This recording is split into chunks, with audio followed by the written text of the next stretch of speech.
L'air était lourd ce soir-là de juillet 1856, chargé de l'odeur âcre des orages imminents et de la sève des forêts de chênes et de hêtres qui enserraient le petit village de Smiljan.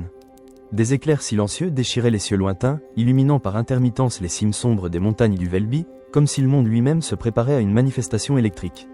Dans la modeste demeure du prêtre orthodoxe Milutin Tesla, une autre forme d'énergie était sur le point de naître. Duka Mandik, son épouse, était en travail depuis des heures, ses gémissements contenus par une volonté de faire. Ses mains, habituellement si agiles à tresser des paniers, à inventer des ustensiles ménagers d'une ingéniosité rustique, serraient désormais les draps humides. Elle était une femme pratique, ancrée dans la terre de l'Ika, mais son esprit était un feu follet, capable de résoudre des énigmes complexes, de mémoriser des poèmes épiques entiers et de voir des motifs là où d'autres ne percevaient que le chaos. C'était une inventrice sans atelier, une mathématicienne sans chiffres, dont l'intelligence intuitive brillait plus fort que n'importe quelle lanterne à pétrole. Milutin, homme d'érudition et de foi, arpentait le petit salon adjacent, ses pas mesurés rompant le silence tendu. Il récitait des prières à voix basse, cherchant la réconfort dans les anciens textes slaves. Il rêvait pour ses enfants d'un avenir de piété et de lettres, d'une vie consacrée au service de Dieu ou de l'État. Il ne pouvait imaginer que l'enfant qui venait de pousser son premier cri, un petit garçon né précisément à minuit, alors que la foudre frappait le clocher de l'église voisine, défierait un jour les cieux et les lois qu'il pensait immuables. Nicolas, son nom, résonnant comme une promesse, fut murmuré dans la pénombre, à peine audible au-dessus du grondement lointain de l'orage qui s'éloignait. L'enfance de Nicolas fut une tapisserie tissée de contrastes. La simplicité pastorale de Smiljan, ses prairies verdoyantes où paissaient les moutons, ses rivières claires où il pêchait des truites, formaient le décor de ses premières années. Mais son monde intérieur était déjà une fournaise d'activité. Il voyait le monde avec une intensité déconcertante. Les lumières des bougies laissaient des traînées persistantes sur sa rétine, le son des cloches de l'église résonnait en lui avec une force presque douloureuse, et les motifs des objets quotidiens se décomposaient en formes géométriques parfaites. C'était un fardeau, cette hypersensibilité, une solitude intérieure qui le séparait des autres enfants qui jouaient sans souci dans la poussière des chemins. Il se sentait différent, un récepteur trop sensible dans un monde trop bruyant. Sa mère, Duka, fut sa première et la plus grande influence. Elle comprenait sans mots la complexité de son esprit.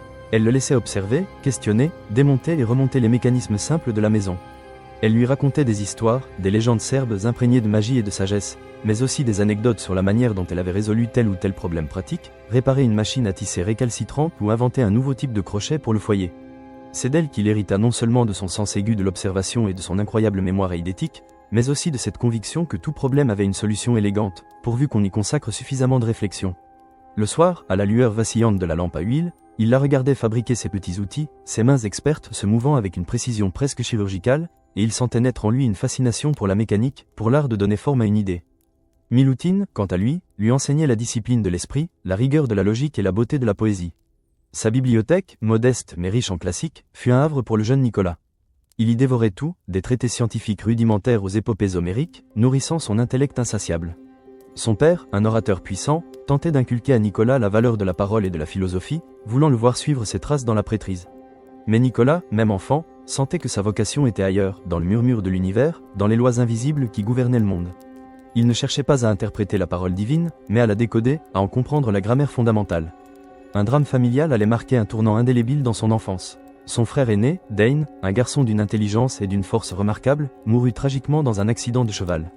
Nicolas n'avait que 5 ans, mais la perte de Dane fut un choc sismique pour la famille.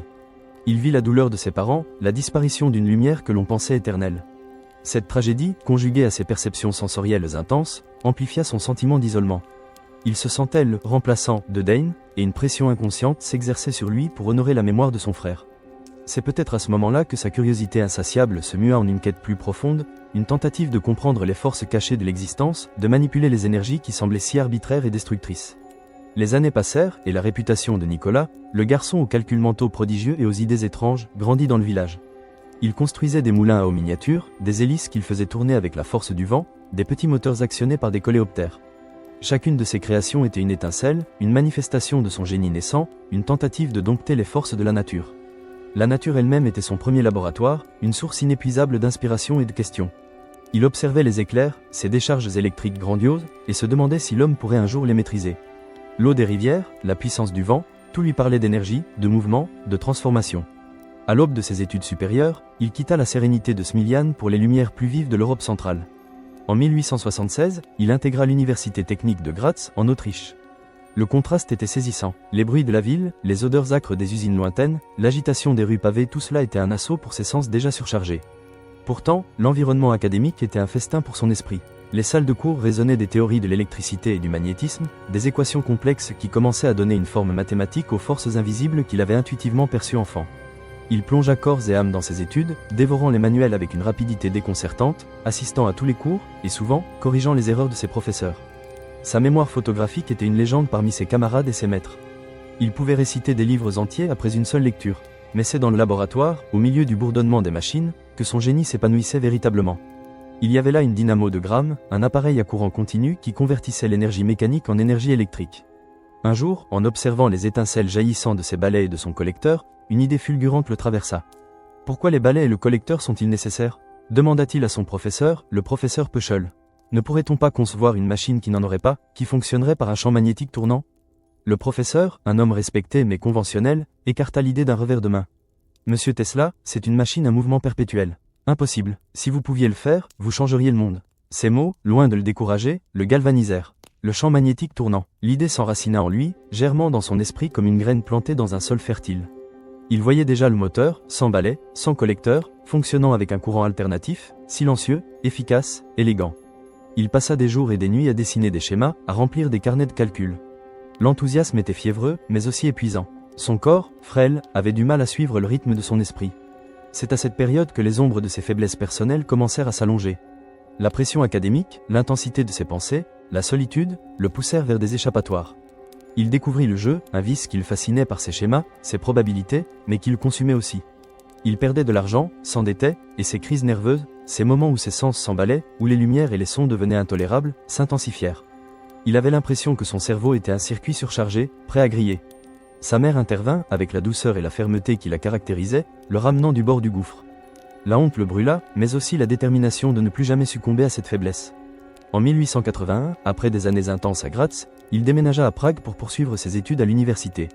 La ville, avec son histoire et son aura mystique, offrait un cadre différent, peut-être plus propice à la contemplation.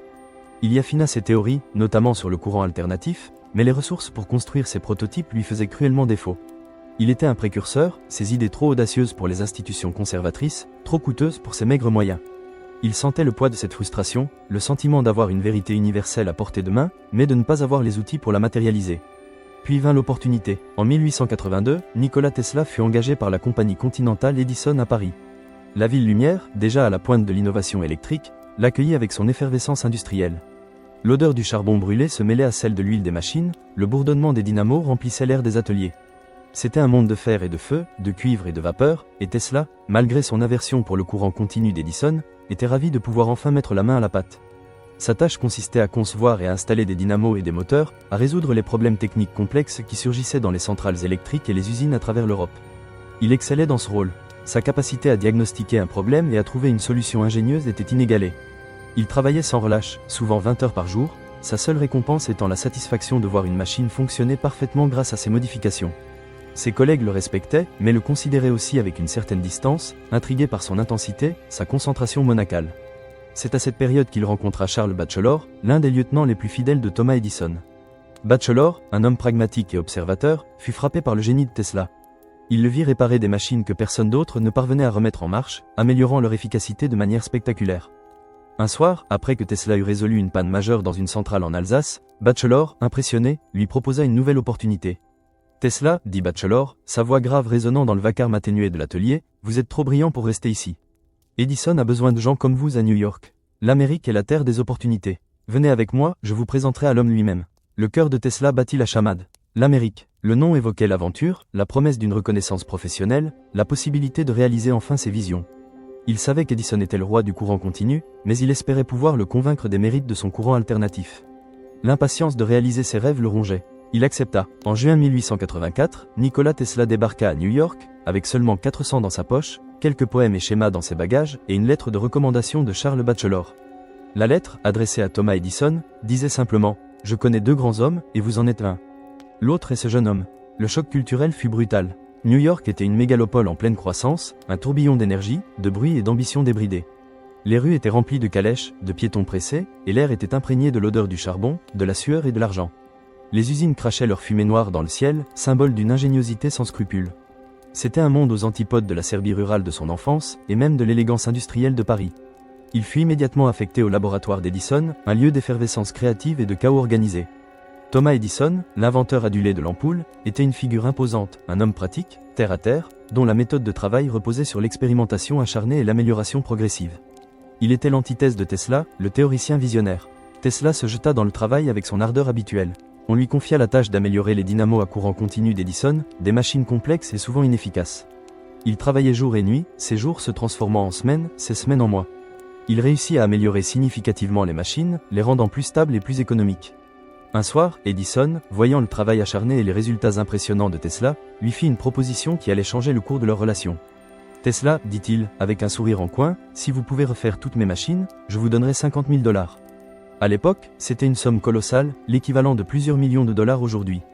Tesla releva le défi. Il passa près d'1 an à redessiner et à reconstruire les dynamos d'Edison, apportant des améliorations considérables.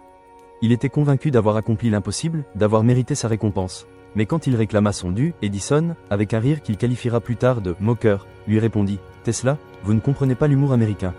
Il lui proposa une augmentation de son salaire hebdomadaire de 10 $.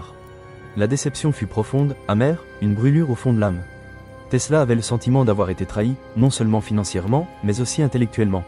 Ce n'était pas seulement une question d'argent, c'était une question de principe, de reconnaissance de son génie. Il vit dans ce geste la mesquinerie d'un homme qui craignait la supériorité intellectuelle, qui ne pouvait concevoir une invention qui n'était pas le fruit d'un tâtonnement laborieux. Le matin suivant, Nikola Tesla, le cœur lourd mais l'esprit clair, remit sa démission. Il quitta les laboratoires d'Edison, laissant derrière lui le bruit des machines à courant continu et la promesse non tenue d'1 million de $. C'était une rupture spectaculaire, marquant le début d'une rivalité qui allait électriser le monde. Il était seul, sans emploi, et la colère bouillonnait en lui, mais elle était tempérée par une détermination farouche à prouver sa valeur indépendamment de quiconque. Les mois qui suivirent furent une descente aux enfers. Tesla, l'ingénieur brillant, le visionnaire, se retrouva à effectuer des travaux manuels, creusant des tranchées pour la compagnie électrique, pour un maigre salaire de 2 $ par jour. C'était une humiliation pour un homme de son intellect, une période de froid, de faim et de désespoir. Il se sentait rejeté par le monde qu'il aspirait à illuminer. Les mains calleuses, le corps endolori, il se demandait si son rêve d'un monde alimenté par le courant alternatif n'était qu'une chimère. Mais même dans les profondeurs de l'adversité, l'étincelle du génie ne s'éteignait jamais. La nuit, dans sa chambre d'hôtel miteuse, il dessinait encore, il calculait, il affinait ses plans pour le moteur à induction à courant alternatif. Il ne pouvait s'empêcher de croire en sa vision. Puis, la chance, ou plutôt la reconnaissance, frappa à sa porte. En 1886, alors qu'il travaillait encore comme ouvrier, il fut remarqué par Alfred S. Brown, surintendant de la Western Union Telegraph Company, et Charles F. Peck, un avocat. Ils avaient entendu parler de son travail chez Edison, de son génie, et de sa rupture. Ils étaient des hommes d'affaires, mais aussi des visionnaires, capables de voir au-delà de la saleté sur les mains de Tesla. Ils lui offrirent une opportunité. Ensemble, ils fondèrent la Tesla Electric Light and Manufacturing Company. Ce fut une renaissance. Tesla eut enfin un laboratoire, des fonds, et surtout, la liberté de travailler sur ses propres inventions. Il se remit au travail avec une énergie renouvelée. Le moteur à courant alternatif, cette idée qui avait germé en lui à Graz, commença à prendre forme. Il construisit des prototypes, les testant inlassablement. Le bourdonnement régulier de ses machines, l'efficacité sans précédent de son moteur sans balai ni collecteur, était la preuve tangible de sa vision. Il déposa une série de brevets, protégeant ses innovations. La nouvelle de ses inventions commença à se répandre dans les cercles industriels. Un homme en particulier, George Westinghouse, un ingénieur et homme d'affaires prospère, pionnier du frein à air pour les chemins de fer, fut intrigué. Westinghouse était un esprit audacieux, toujours à la recherche de la prochaine grande innovation. Il avait déjà investi dans le courant alternatif, mais il savait qu'il manquait la pièce maîtresse, un moteur efficace pour le distribuer. La rencontre entre Tesla et Westinghouse, en 1888, fut décisive. Westinghouse, un homme d'affaires avisé, mais aussi un ingénieur respectueux du talent, vit immédiatement le potentiel révolutionnaire des inventions de Tesla. Il comprit que le courant alternatif était l'avenir, capable de transmettre l'électricité sur de longues distances avec une perte minimale, contrairement au courant continu d'Edison, limité à quelques kilomètres. Les négociations furent rapides. Westinghouse proposa à Tesla un contrat généreux, 60 000 $ en espèces et en actions, plus une redevance de 2,50 $ par cheval-vapeur pour chaque moteur à courant alternatif vendu. C'était une somme considérable, une reconnaissance éclatante de son génie. Plus importante encore, Westinghouse lui offrait les ressources de sa vaste entreprise pour développer et commercialiser ses inventions. Ce fut un moment de triomphe personnel et professionnel pour Tesla. Le soulagement qu'il ressentit était immense. Il avait trouvé un allié, un soutien financier et industriel qui croyait en sa vision. La période de vache maigre était terminée. Il était à l'aube d'une révolution technologique, prêt à électrifier le monde avec son courant alternatif. La confiance en lui était retrouvée, l'excitation face aux possibilités illimitées de l'électricité alternative le portait. Il savait que le chemin serait long et semé d'embûches, mais il avait enfin les moyens de se battre. Il avait un rêve, et maintenant, il avait un partenaire pour le réaliser. L'accord avec George Westinghouse fut bien plus qu'une simple transaction financière pour Nikola Tesla. Ce fut une validation, une promesse concrète que son rêve, si longtemps moqué et incompris, allait enfin prendre son envol. Le soulagement, un sentiment aussi doux qu'inattendu, se mêlait à une exaltation fébrile. Mais cette euphorie fut de courte durée, car l'acceptation du courant alternatif par Westinghouse déclencha une guerre d'une férocité inouïe, une bataille pour l'âme électrique du Nouveau Monde. Le théâtre de cette guerre des courants était les États-Unis, une nation avide de progrès, mais aussi facilement influençable par la peur. D'un côté, Tesla et Westinghouse, armés de la logique scientifique et de l'efficacité du courant alternatif, capables de transporter l'énergie sur de vastes distances avec une perte minimale.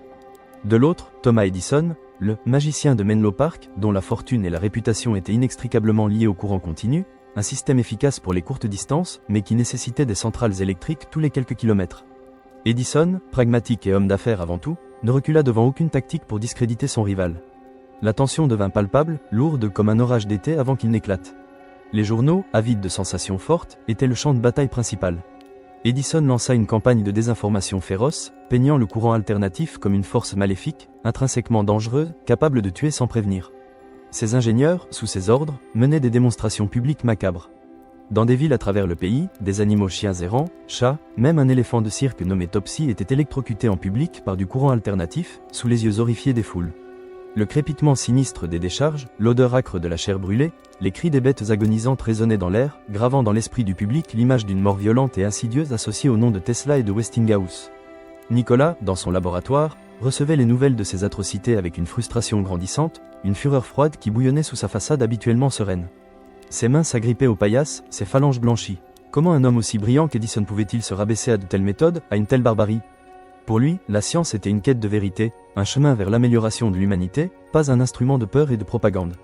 Chaque article de journal décrivant une nouvelle électrocution, chaque rumeur colportée sur la dangerosité du courant alternatif, était une offense personnelle, une trahison de l'esprit scientifique. « C'est de la folie, George » s'écria-t-il un jour à Westinghouse, ses yeux gris-bleus étincelant d'une colère contenue. Il ne s'agit plus de progrès, mais d'une guerre de l'ombre, où la peur est l'arme principale. Les gens ne comprennent pas la physique, ils voient seulement la mort. Westinghouse, toujours plus posé, tentait de le calmer. Nous devons riposter, Nicolas, mais avec la vérité, avec des démonstrations de la sécurité et de l'efficacité de notre courant. Nous ne nous abaisserons pas à ces méthodes. Guillemets double. La conviction inébranlable de Tesla en la supériorité du courant alternatif était son bouclier. Il savait, au plus profond de son être, que son système était non seulement plus efficace, mais aussi parfaitement sûr lorsqu'il était correctement maîtrisé. La détermination à se battre pour cette vérité scientifique devenait une obsession. Il passait ses nuits à concevoir de nouvelles façons de démontrer l'innocuité de son invention, des spectacles où il se laissait traverser par le courant alternatif à haute fréquence, allumant des ampoules dans ses mains nues sans ressentir la moindre douleur. Il voulait montrer que l'électricité, loin d'être un monstre, était une force domesticable, une alliée de l'homme. Ce fut une période de tension constante, une bataille acharnée où l'innovation se confrontait à la peur et aux intérêts économiques colossaux. Les salles de réunion résonnaient de débats houleux, les ateliers de cliquetis incessants, tandis que dehors, la ville s'électrifiait, une ampoule après l'autre, un moteur après l'autre, dans un bras de fer technologique sans précédent.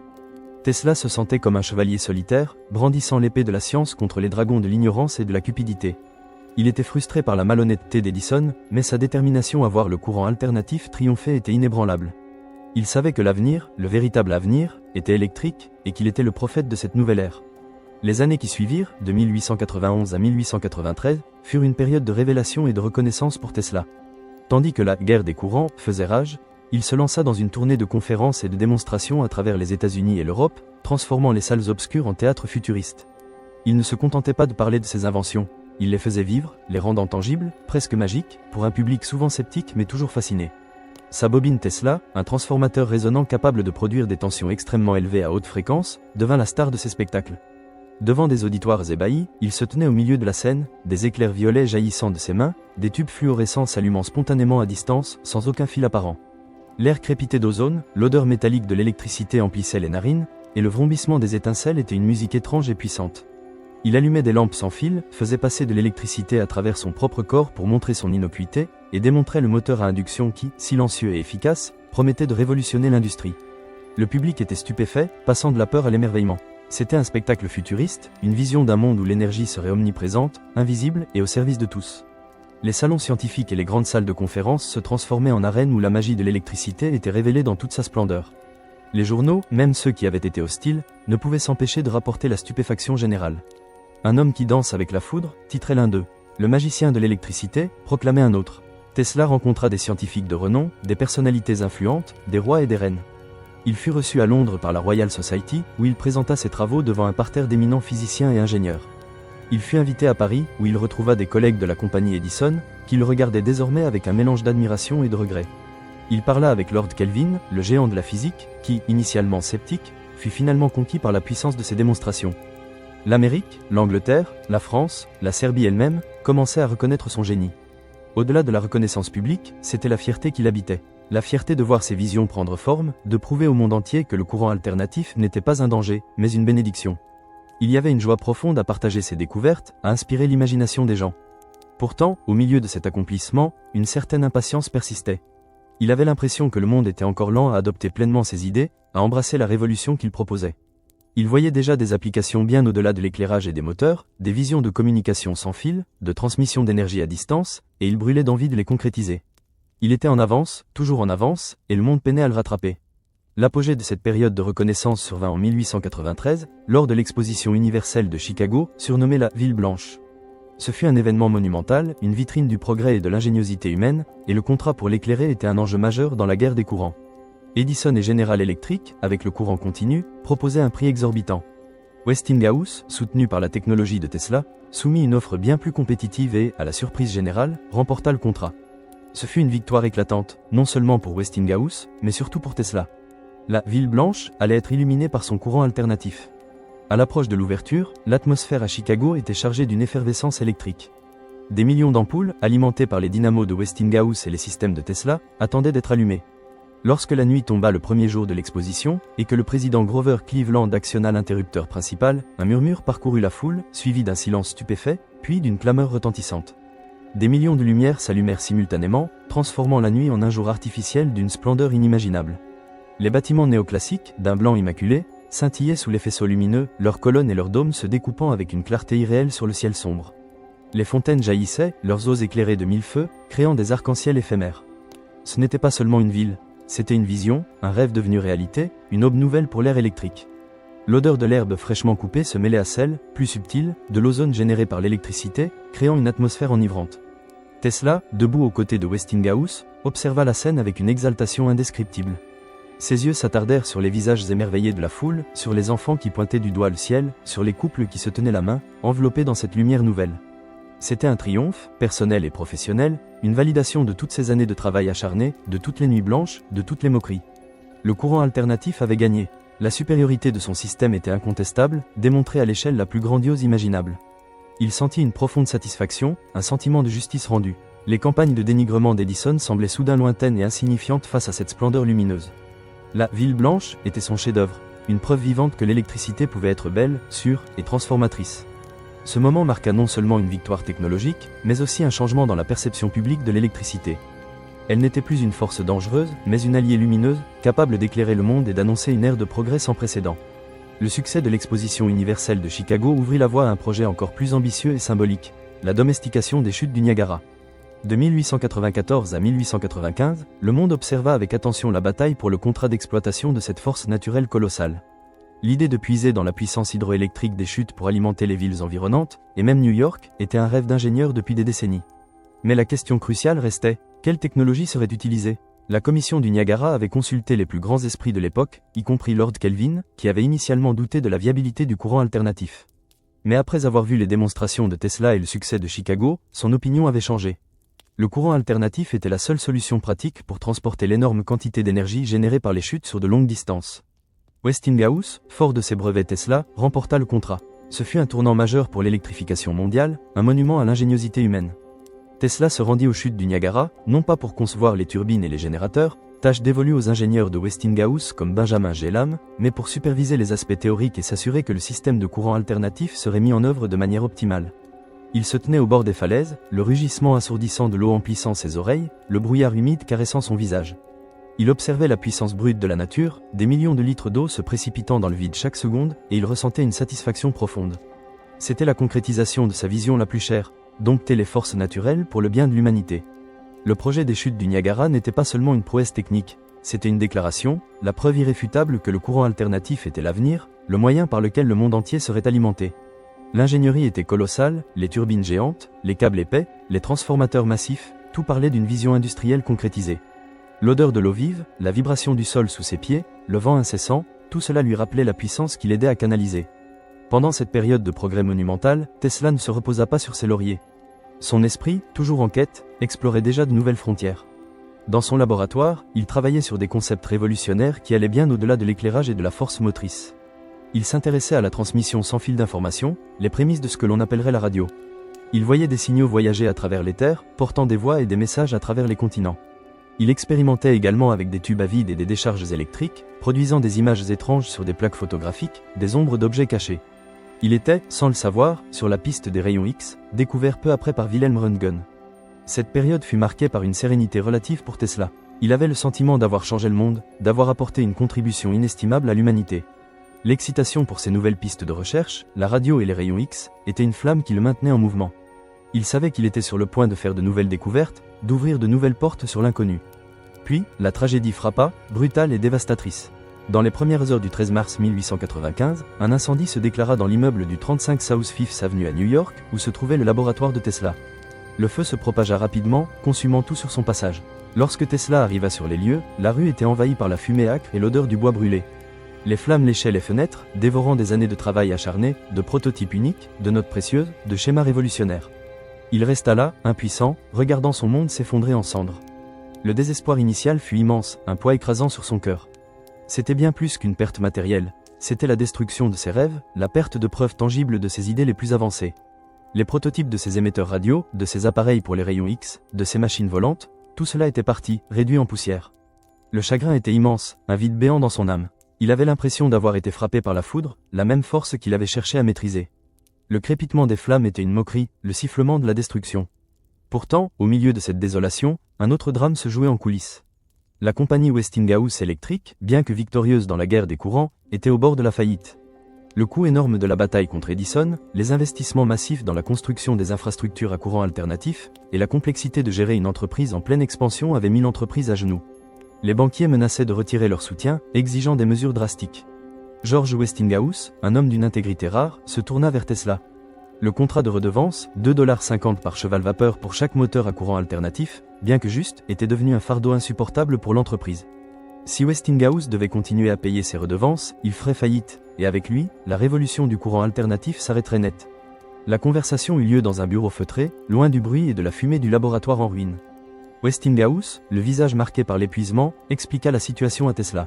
« Nicolas, dit-il, la voix basse, les banquiers vont me prendre la gorge. Si je ne peux pas réduire nos coûts, nous sommes finis. Et si nous sommes finis, le courant alternatif est fini. Edison aura gagné. » Tesla écouta, le cœur lourd. Il se souvenait de l'humiliation chez Edison, du million de dollars non payé. Il se souvenait de la période où il creusait des tranchées. Westinghouse avait cru en lui quand personne d'autre ne l'avait fait. Il avait été son allié, son protecteur. Sans Westinghouse, le courant alternatif n'aurait jamais vu le jour à cette échelle. Dans un geste de loyauté qui allait le hanter pour le reste de sa vie, Tesla prit une décision qui allait changer son destin pour toujours. Il déchira le contrat qui lui garantissait des millions de dollars en redevances. « Vos soucis sont mes soucis, monsieur Westinghouse, dit-il. Le monde a besoin de mon système. Vous êtes le seul à pouvoir le construire. Voici mon contrat, et avec lui, je vous rends vos redevances. Je préférerais renoncer à des millions plutôt que de voir mes brevets être l'obstacle à la réalisation de mon rêve. » Ce fut un sacrifice noble, mais lourd de conséquences. Tesla, qui aurait pu devenir l'homme le plus riche du monde grâce à ses brevets, renonça à sa fortune pour sauver la vision du courant alternatif. C'était un acte de pure conviction scientifique, de dévouement à une cause plus grande que lui-même. Mais il laissa aussi un sentiment d'amertume silencieuse, une blessure invisible qui ne guérirait jamais. Il avait sauvé Westinghouse, il avait sauvé le courant alternatif, mais il s'était condamné lui-même à une vie de difficultés financières. Malgré la perte de son laboratoire et le sacrifice de sa fortune, la détermination de Tesla à reconstruire était stoïque. Il ne pouvait pas s'arrêter. Son esprit était une fontaine intarissable d'idées, et il savait qu'il devait continuer à créer. Les cendres de son laboratoire n'étaient qu'un obstacle, pas une fin. Il trouverait un nouveau lieu, de nouveaux fonds, et il reprendrait ses recherches. Le feu avait consumé le passé, mais il avait aussi purifié sa détermination, la rendant plus forte, plus résiliente. Le monde allait encore entendre parler de Nikola Tesla. L'année 1897 vit Nikola Tesla renaître de ses cendres, comme un phénix électrique. Le feu avait dévoré ses prototypes, mais il n'avait pas atteint les schémas gravés dans sa mémoire, ni les étincelles de génie qui continuaient de jaillir de son esprit. Son laboratoire, reconstruit au 46 East Houston Street, était plus grand, plus moderne, mais l'odeur du cuivre et de l'ozone restait la même, réconfortante et familière. C'est là qu'il se plongea dans l'étude des ondes radio, un domaine qu'il avait déjà effleuré avant l'incendie, mais qui occupait désormais le devant de la scène. Il était convaincu de pouvoir transmettre des signaux sans fil, non seulement pour la communication, mais aussi pour le contrôle à distance. La démonstration la plus spectaculaire de cette idée eut lieu en 1898, au Madison Square Garden, lors de l'exposition électrique. L'air, dans la vaste salle, était lourd de l'excitation de la foule, du murmure des conversations, de l'odeur du pop-corn et de l'électricité statique. Tesla, vêtu de son habit de soirée impeccable, les cheveux tirés en arrière, se tenait devant une grande piscine d'eau, au milieu de laquelle flottait un petit bateau en acier, de la taille d'une barque. Ce n'était pas un simple jouet, mais un télautomaton, une merveille de technologie qui allait laisser le public pantois. Il prit une petite boîte métallique, munie de leviers et de boutons. Le silence se fit dans la salle. « Mesdames et messieurs, commença-t-il, sa voix portant malgré le brouhaha, vous êtes sur le point d'assister à l'aube d'une nouvelle ère. Celle où l'homme pourra commander des machines à distance, sans aucun fil, par la seule force de l'intelligence. » Il manipula un levier, le petit bateau s'anima, ses hélices tournoyant, le faisant avancer doucement sur l'eau. Un léger choc parcourut la foule.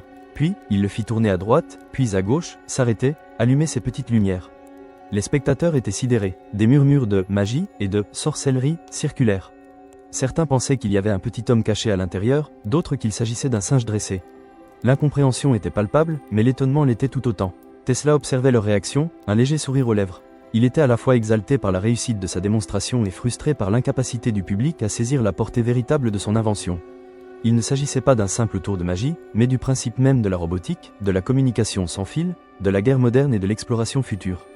Il voyait déjà des navires télécommandés sillonnant les océans, des véhicules automatiques explorant des mondes lointains. Mais le public, et même les experts présents, ne voyaient qu'un bateau qui obéissait à un homme sans fil. Il était, une fois de plus, en avance sur son temps, naviguant seul sur les flots de l'avenir. Dans les coulisses, l'écrivain Mark Twain, un ami fidèle de Tesla, le félicita chaleureusement, son regard pétillant d'une malice bienveillante. « Nicolas, mon cher, vous avez encore une fois prouvé que l'imagination est le véritable moteur du progrès. Mais je crains que le monde ne soit pas encore prêt pour vos miracles. » Tesla acquiesça, son regard se perdant dans le lointain. « C'est le destin de tout pionnier, Mark. Semer des graines qui ne germeront que bien après son passage. » Son enthousiasme pour ses percées était immense, mais une pointe de mélancolie perçait à travers sa joie. Il se sentait parfois comme un prophète sans disciple, un visionnaire incompris dans un monde qui préférait la commodité aux révolutions. Les années suivantes, de 1899 à 1901, virent Tesla quitter la frénésie de New York pour les vastes étendues du Colorado.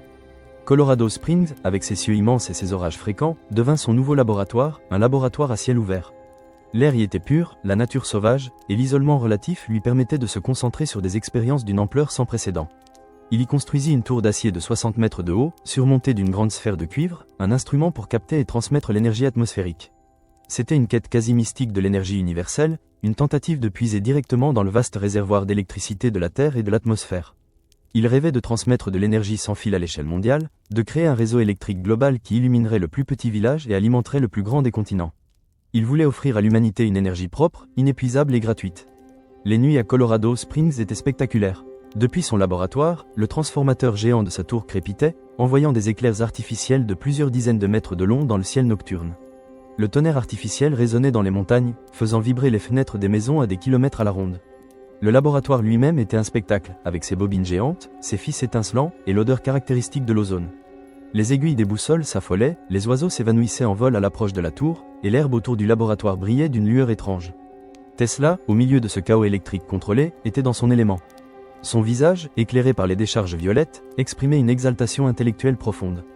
Il se sentait en communion avec les forces primordiales de la nature, touchant à des vérités fondamentales sur l'univers.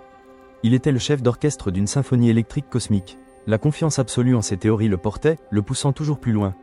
Il parlait d'ondes stationnaires terrestres, de résonance de la Terre, de la possibilité d'utiliser la planète elle-même comme un gigantesque conducteur d'énergie. Une certaine mégalomanie créatrice s'était emparée de lui. Il ne voyait plus de limite à ce qu'il pouvait accomplir. Il imaginait des civilisations entières alimentées par une énergie invisible, des communications instantanées à travers le globe, des machines volantes sans carburant. Pour lui, ces visions n'étaient pas de la science-fiction, mais la science de demain, qu'il était en train de dévoiler aujourd'hui. Il tenait des journaux méticuleux, remplissant des centaines de pages de calculs, d'observations et de croquis détaillés. Il savait qu'il était sur le point de faire une découverte qui allait transformer l'humanité pour toujours. Fort de ses succès à Colorado Springs et avec la conviction que ses théories étaient désormais prêtes à être mises en œuvre à grande échelle, Tesla retourna à New York au début de 1901. Son ambition était démesurée. Il voulait construire une tour gigantesque, non seulement pour la communication sans fil transatlantique, mais aussi pour la transmission d'énergie sans fil à travers le globe. Il avait besoin d'un financement colossal pour un projet aussi audacieux. C'est là qu'intervint J.P. Morgan, le titan de la finance américaine. Un homme de pouvoir, dont l'influence s'étendait sur des empires industriels et bancaires. Morgan, bien que fasciné par le potentiel de la communication sans fil, était un homme d'affaires pragmatique dont la vision ne dépassait guère le court terme et le profit immédiat. La rencontre eut lieu dans le bureau opulent de Morgan, un lieu où le pouvoir et l'argent respiraient à travers chaque boiserie sombre, chaque tapis perçant. Tesla présenta sa vision avec son éloquence habituelle, décrivant un monde où l'énergie serait gratuite et illimitée, où les informations voyageraient à la vitesse de la lumière sans fil. Il parla de la tour de Wardenclyffe, qu'il allait construire à Long Island, comme le cœur de ce système universel. Morgan écouta attentivement, les yeux perçants. Il était impressionné par le génie de Tesla, mais surtout par le potentiel commercial de la communication sans fil, en concurrence directe avec Guglielmo Marconi qui commençait déjà à faire des essais prometteurs. Il ne saisissait pas, ou ne voulait pas saisir, la portée de la transmission d'énergie gratuite. Combien cela va-t-il coûter ? Demanda Morgan, coupant court aux envolées lyriques de Tesla. Tesla, un peu décontenancé, présenta ses estimations. Morgan accepta d'investir 150 000 $, une somme colossale pour l'époque, mais bien en deçà de ce que Tesla estimait nécessaire pour l'intégralité de son projet. L'accord fut scellé, mais une tension financière sous-jacente planait déjà sur le projet. Morgan voulait la communication, Tesla voulait l'énergie gratuite pour tous. Leurs visions, bien que se croisant, divergeaient fondamentalement. La construction de la tour de Wardenclyffe commença en 1901. L'ambiance sur le chantier était celle d'un optimisme démesuré. Des ouvriers s'affairaient, la terre tremblait sous les coups des marteaux-pilons, et la structure d'acier s'élevait progressivement vers le ciel, dominant le paysage plat de Long Island. Les plans de l'architecte Stanford White étaient grandioses, une tour en bois et en acier de 57 mètres de haut, surmontée d'un dôme en cuivre de 20 mètres de diamètre, abritant un gigantesque émetteur. Sous la tour, un puits de près de 40 mètres de profondeur s'enfonçait dans la terre, un système complexe de tunnels et de conduits métalliques pour ancrer la tour à la terre et amplifier sa résonance. Tesla était sur le chantier tous les jours, supervisant chaque détail avec une méticulosité obsessionnelle. Il était rempli d'une confiance inébranlable dans la réussite du projet. L'excitation d'être sur le point de transformer le monde était palpable. Il voyait déjà les navires recevoir des messages au milieu de l'Atlantique, les villes s'éclairer sans fil, les fermes reculées bénéficier de l'énergie. Il était persuadé que Wardenclyffe serait son plus grand héritage, le symbole d'une ère nouvelle. Mais la pression intense liée aux attentes des investisseurs, notamment de Morgan, était une épée de Damoclès suspendue au-dessus de sa tête. Il savait que Morgan était un homme impatient et qu'il ne se souciait que du profit. Les premiers signes de trouble apparurent dès 1903. Marconi, avec des moyens beaucoup plus modestes, avait déjà réussi à envoyer un signal radio transatlantique en 1901, depuis la Cornouaille jusqu'à Terre-Neuve. Bien que la technologie de Marconi fût rudimentaire comparée à celle de Tesla, elle était fonctionnelle et, surtout, elle était opérationnelle. Morgan, voyant le succès de Marconi et l'argent qu'il générait, devint impatient et sceptique quant aux ambitions plus vastes de Tesla, notamment la transmission d'énergie sans fil. Une conversation houleuse eut lieu entre les deux hommes. Morgan, le visage impassible, confronta Tesla. « Monsieur Tesla, j'ai investi dans la communication sans fil, pas dans une utopie d'énergie gratuite. Marconi fait des bénéfices, et votre tour n'est toujours pas opérationnelle. De plus, comment comptez-vous facturer l'énergie si elle est gratuite ?» Tesla tenta d'expliquer sa vision, la nécessité de construire une infrastructure globale avant de pouvoir offrir des services. Il parla de la résonance terrestre, de l'harmonie avec la nature. Mais Morgan n'écoutait plus. Pour lui, l'investissement ne rapportait pas. « Je retire mon financement, monsieur Tesla », déclara Morgan d'une voix sèche, le couperet tombant sans appel. « Je ne vois pas de retour sur investissement dans votre projet actuel. » L'effondrement des rêves fut brutal. Le couperet de la réalité financière venait de s'abattre sur la vision la plus grandiose de Tesla. Les travaux sur la tour de Wardenclyffe s'arrêtèrent net. Les ouvriers furent renvoyés, les machines se turent. Le chantier, autrefois vibrant d'activité, devint un monument inachevé, une cicatrice dans le paysage de Long Island, symbole d'une défaite amère. La tour, qui devait être un phare pour l'humanité, se transforma en un squelette d'acier rouillé, un rappel constant de l'incompréhension du génie par le capitalisme. Tesla, dévasté, ressentit une profonde déception. C'était une trahison, non seulement de sa personne, mais de l'avenir qu'il promettait à l'humanité. Le sentiment d'injustice était cuisant. Il avait offert le monde à Morgan, et Morgan n'avait vu que le profit immédiat. L'amertume face à la myopie des financiers, leur incapacité à voir au-delà des chiffres, le rongeait. Il avait le cœur brisé de voir ses idées, son rêve de transmission d'énergie universelle, avorté par la cupidité et l'ignorance. Pendant ce temps, Guglielmo Marconi, avec ses émetteurs plus simples et son approche plus pragmatique de la communication point à point, continuait son ascension.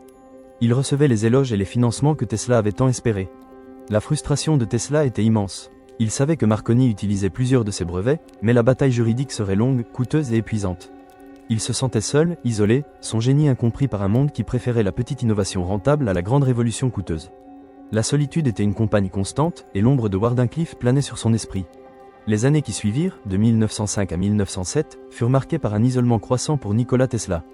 La faillite de Wardenclyffe l'avait laissé financièrement ruiné, et la confiance des investisseurs s'était érodée. Il déménagea de laboratoire en laboratoire, de chambre d'hôtel en chambre d'hôtel, poursuivant ses recherches malgré les difficultés. Il continuait de déposer des brevets, non pas pour la radio ou l'énergie sans fil, mais pour des inventions plus pratiques, qui, espérait-il, lui apporteraient des revenus. Il travailla sur des turbines sans pales, sur des pompes, sur d'autres dispositifs mécaniques, toutes des innovations ingénieuses, mais qui ne portaient pas la même flamme révolutionnaire que ses précédentes découvertes. La mélancolie s'était installée en lui, une compagne silencieuse. Il passait des heures à marcher seul dans les parcs de New York, nourrissant les pigeons, ses seuls compagnons fidèles. Son esprit était toujours en ébullition, mais il se sentait de plus en plus déconnecté du monde extérieur. Il était un artiste sans toile, un compositeur sans orchestre. La détermination obstinée de poursuivre sa quête scientifique ne le quittait jamais, mais elle était désormais teintée d'une profonde tristesse. Pourtant, même dans cette période de désenchantement, quelques lumières persistaient. Il maintenait un cercle d'amis fidèles qui, malgré ses excentricités grandissantes, continuaient de le soutenir et de l'admirer. Mark Twain, son ami écrivain, était de cela. Il venait parfois le voir dans son laboratoire, s'amusant des démonstrations électriques et écoutant les monologues visionnaires de Tesla. Twain, avec son humour pince sans rire, parvenait parfois à arracher un sourire à l'inventeur. « Nicolas, disait-il souvent, vous êtes la preuve que la folie est parfois la plus haute forme de sagesse. » Robert Underwood Johnson, poète, éditeur et diplomate, et son épouse Katherine Johnson, étaient également des piliers de son existence. Il lui offrait un soutien social, l'invitant à des dîners, l'aidant à maintenir un semblant de vie normale. Katherine, en particulier, avait une tendresse particulière pour Tesla, le considérant comme un enfant prodige, excentrique mais brillant. Elle tentait de le ramener à la réalité, de le pousser à se nourrir correctement, à se reposer. Ses amitiés étaient un réconfort précieux, des havres de paix dans la tempête de son existence. Il comprenait, du moins en partie, le fardeau d'être en avance sur son temps. Tesla trouvait également un certain apaisement dans la lecture, se plongeant dans la philosophie et la poésie, cherchant des échos à ses propres quêtes spirituelles. Il continuait de croire en un univers d'énergie, de vibrations, de résonance, et ses recherches, même si elles étaient moins médiatisées, étaient toujours guidées par cette vision. Il était incompris, oui, mais toujours inspiré. La créativité subsistait malgré les revers, une flamme intérieure qui, même vacillante, refusait de s'éteindre. Il savait que son heure viendrait, que le monde finirait par le rattraper, même si ce n'était qu'après sa mort. Il était le gardien d'un savoir, d'une vision, qu'il devait préserver coûte que coûte. Et dans le silence de son laboratoire, il continuait à dessiner, à calculer, à rêver. Les années s'étirèrent, lourdes et silencieuses, après l'effondrement de Wardenclyffe et le sacrifice des redevances. De 1907 à 1914, Nikola Tesla continua d'exister dans une sorte de purgatoire créatif. Il n'avait plus les moyens de ses ambitions démesurées, mais l'étincelle de son génie, bien qu'étouffée par les réalités financières, refusait de s'éteindre. Il se consacra alors à des inventions moins grandioses, moins médiatisées, mais non moins ingénieuses. Il travailla sur des turbines sans pales, une conception élégante et simple qui promettait une efficacité révolutionnaire par rapport aux turbines conventionnelles, mais qui, comme tant d'autres de ses idées, ne trouva pas l'écho commercial qu'elle méritait. Il esquissa des concepts d'aéronefs à décollage vertical, des visions d'un futur où les machines volantes seraient silencieuses et propres, bien avant que l'aviation ne soit même à ses balbutiements. L'atmosphère de son existence devint celle de la solitude du chercheur. Il était un génie oublié, travaillant dans l'ombre de son propre éclat passé. Ses idées, toujours trop en avance, étaient souvent incomprises, ou pire, ignorées par un monde obsédé par le profit immédiat. Il déménageait fréquemment d'hôtel en hôtel, laissant derrière lui des ardoises impayées, ses maigres possessions emballées dans des valises poussiéreuses. Le Waldorf Astoria, le Saint-Régis, puis des établissements plus modestes, chaque adresse marquait une nouvelle étape dans son déclin financier. Il vivait dans une précarité élégante, ses vêtements impeccables dissimulant la faim et le froid qui le tenaillaient parfois. La frustration face au manque de soutien était une brûlure constante. Il savait qu'il détenait les clés d'un avenir lumineux pour l'humanité, mais personne ne semblait vouloir les prendre. Pourtant, il conservait une dignité inébranlable dans l'adversité. Jamais il ne se plaignait ouvertement, jamais il ne laissait transparaître le désespoir. Sa persévérance dans la quête scientifique était une force intérieure, une boussole inébranlable. Il était guidé par une foi absolue en ses visions, une certitude que la vérité de ses découvertes finirait par être reconnue. C'est à cette période que ses premières excentricités commencèrent à s'accentuer, des petites manies qui, au fil du temps, deviendraient des rituels immuables. Sa germophobie, déjà présente, se manifesta par un refus de serrer les mains, une obsession pour la propreté, un comptage compulsif de ses pas ou des objets autour de lui. Il marchait 3 fois autour du pâté de maison avant d'entrer dans un bâtiment, essuyait méticuleusement chaque couvert avant de manger. Ces rituels, loin d'être des signes de folie, étaient pour lui des ancrages, des moyens de structurer un monde qu'il trouvait de plus en plus chaotique et imprévisible, une tentative de contrôler ce qui pouvait l'être. Le chaos du monde extérieur, lui, prenait une tournure de plus en plus sinistre. De 1914 à 1928, la Première Guerre mondiale ravagea l'Europe, puis le monde se releva, meurtri, pour entrer dans l'entre-deux-guerres. Tesla, observant ce carnage depuis son exil américain, ne pouvait que déplorer la folie des hommes. Il, qui avait rêvé d'un monde d'énergie libre et de paix, voyait l'humanité s'autodétruire avec une efficacité terrifiante. Son esprit, malgré le déclin physique et social, restait une forge d'idées. Il était persuadé que la science, qui avait engendré tant de destruction, pouvait aussi apporter la paix. Il commença à concevoir des idées pour des armes à énergie dirigée, ce qu'il appela plus tard le « rayon de la mort ». Loin d'être une arme de destruction massive au sens conventionnel, il la voyait comme un bouclier, une barrière impénétrable capable de désintégrer n'importe quelle flotte aérienne ou terrestre à distance.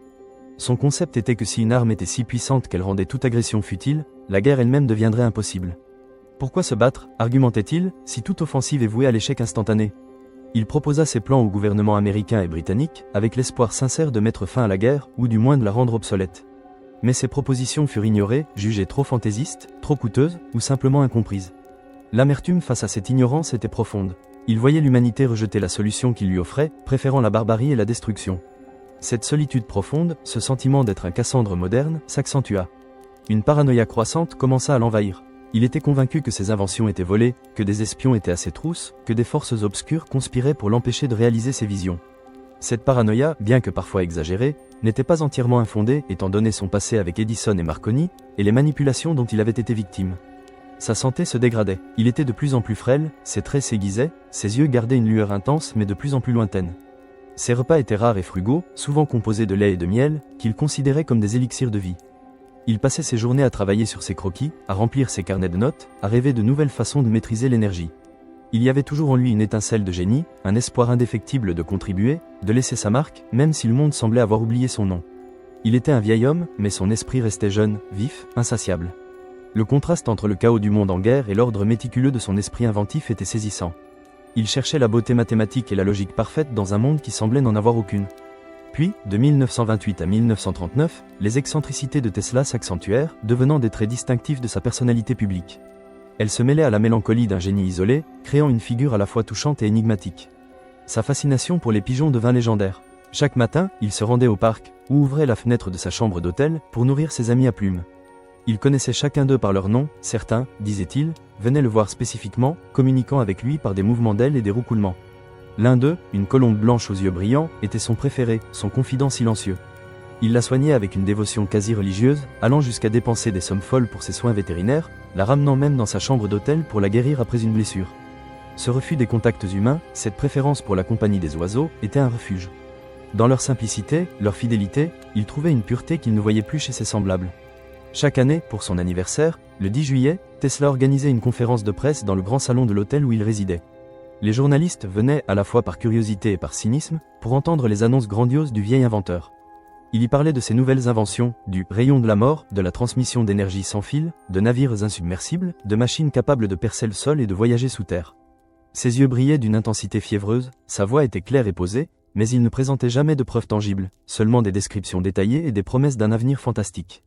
Les journalistes, habitués à ses excentricités, écoutaient avec un mélange de fascination et de scepticisme, certains notant ses propos avec un amusement non dissimulé, d'autres se demandant si le génie n'avait pas sombré dans la folie.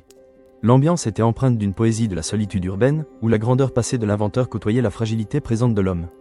Il y avait une touche de folie douce dans ses rituels, une façon pour lui de maintenir un lien avec le monde qu'il avait tant voulu transformer, même si ce lien était ténu et teinté de dérision. Psychologiquement, Tesla était dans un état d'isolement à la fois volontaire et involontaire. Il se sentait incompris, et il avait en partie choisi de se retirer. Mais il trouvait une consolation immense dans ses rituels, dans l'ordre qu'il imposait à sa vie. La persistance d'une grande lucidité intellectuelle par intermittence était frappante. Il pouvait passer d'un discours décousu sur les pigeons à une explication limpide et brillante d'un concept physique complexe. Son cerveau, malgré l'âge, était toujours capable d'éclairs de génie fulgurants. Il croyait fermement que ses inventions étaient destinées à l'humanité et que le monde finirait par les adopter, un jour. Il était le gardien d'un savoir immense, et cette conviction lui donnait la force de continuer. Les dernières années, de 1940 à 1943, furent un languissement vers le silence. Tesla continuait de résider dans des hôtels de New York, le New Yorker Hotel étant son dernier refuge. Il était souvent endetté, ses factures impayées s'accumulant. L'hôtel, par respect pour son nom et sa contribution passée à l'électrification de la ville, le laissait parfois rester, espérant que ses anciens bienfaiteurs interviendraient. Mais le monde avait d'autres préoccupations. La Seconde Guerre mondiale faisait rage, et l'attention de tous était tournée vers le conflit.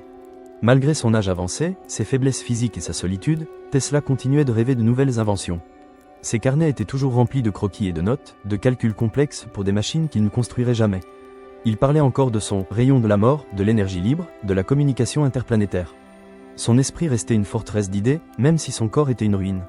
Le 7 janvier 1943, une femme de chambre du New Yorker Hotel, ne recevant aucune réponse à ses coups frappés à la porte de la chambre 3327, pénétra dans la pièce.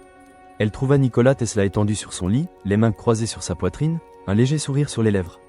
Il était mort dans son sommeil, à l'âge de 86 ans, 2 jours plus tôt, le 5 janvier. Le silence de la fin enveloppait la pièce, la dignité solitaire d'une existence hors du commun imprégnait l'air. Il n'y avait pas de fanfare, pas de foule en deuil, juste le calme d'une fin. La nouvelle de sa mort fut discrète, presque inaperçue dans le tumulte de la guerre. Mais ce qui suivit fut tout sauf discret. 2 jours après la découverte de son corps, le Bureau of Alien Property custodian du gouvernement américain, sous la direction du FBI, fit irruption dans sa chambre d'hôtel. Ils saisirent tous ses papiers, ses carnets de notes, ses plans, ses prototypes et ses possessions personnelles. Les agents fouillèrent chaque recoin de la pièce, emportant des caisses entières de documents. Le gouvernement américain, préoccupé par les rumeurs de son « rayon de la mort » et d'autres inventions potentiellement utiles à l'effort de guerre, voulait s'assurer qu'aucune de ses découvertes ne tombe entre de mauvaises mains ou ne soit ignorée. Le mystère post-mortem était déjà en marche, les secrets du génie scellés sous l'égide de l'État. Le docteur John J. Trump, un ingénieur électrique réputé, fut chargé d'examiner les papiers de Tesla. Sa conclusion fut que les écrits de Tesla étaient principalement de nature spéculative, philosophique, et ne contenaient pas de principes ou de méthodes de travail nouveaux et réalisables. Une ironie amère pour un homme dont les inventions avaient déjà transformé le monde. Pour lui, c'était l'épuisement physique qui avait finalement eu raison de son corps, mais son esprit était resté serein, conscient de laisser un héritage, certes incompris à l'instant T, mais d'une valeur inestimable. Il y avait une certaine fierté cachée dans ses réalisations, une certitude silencieuse que le temps lui donnerait raison. De 1943 à aujourd'hui, l'héritage posthume de Tesla a connu une résurrection spectaculaire. Après des décennies d'oubli relatif, où son nom était éclipsé par celui d'Edison et de Marconi, la reconnaissance progressive de son génie a commencé. Les ombres de l'oubli se sont dissipées peu à peu pour révéler la pleine mesure de son génie. Dans les années 60, les scientifiques et les historiens ont commencé à réévaluer ses contributions. Le tribunal de la Cour suprême des États-Unis a finalement rétabli la primauté de Tesla sur Marconi pour l'invention de la radio en 1943, quelques mois seulement après sa mort, reconnaissant que Marconi avait utilisé plusieurs des brevets de Tesla. Ce fut une victoire symbolique et tardive, mais cruciale. La découverte de ces idées, perdues, dans les archives gouvernementales, et leur pertinence actuelle, ont fasciné les générations successives. Ces concepts de transmission d'énergie sans fil, de robotique, d'intelligence artificielle, d'énergie renouvelable, de communication globale, de technologie plasma, sont devenus le fondement de nombreuses avancées modernes. Ces turbines sans pales sont étudiées pour leur efficacité, ces idées sur les véhicules électriques et les systèmes de propulsion non conventionnels sont plus pertinentes que jamais dans un monde cherchant des solutions durables. L'atmosphère est désormais celle d'une réhabilitation, d'une lumière de reconnaissance tardive qui brille sur une figure historique. Tesla, longtemps perçu comme un inventeur excentrique et malheureux, est aujourd'hui célébré comme un visionnaire, un prophète de l'ère moderne. Son nom est devenu synonyme d'innovation radicale, d'une intelligence qui dépassait les limites de son temps.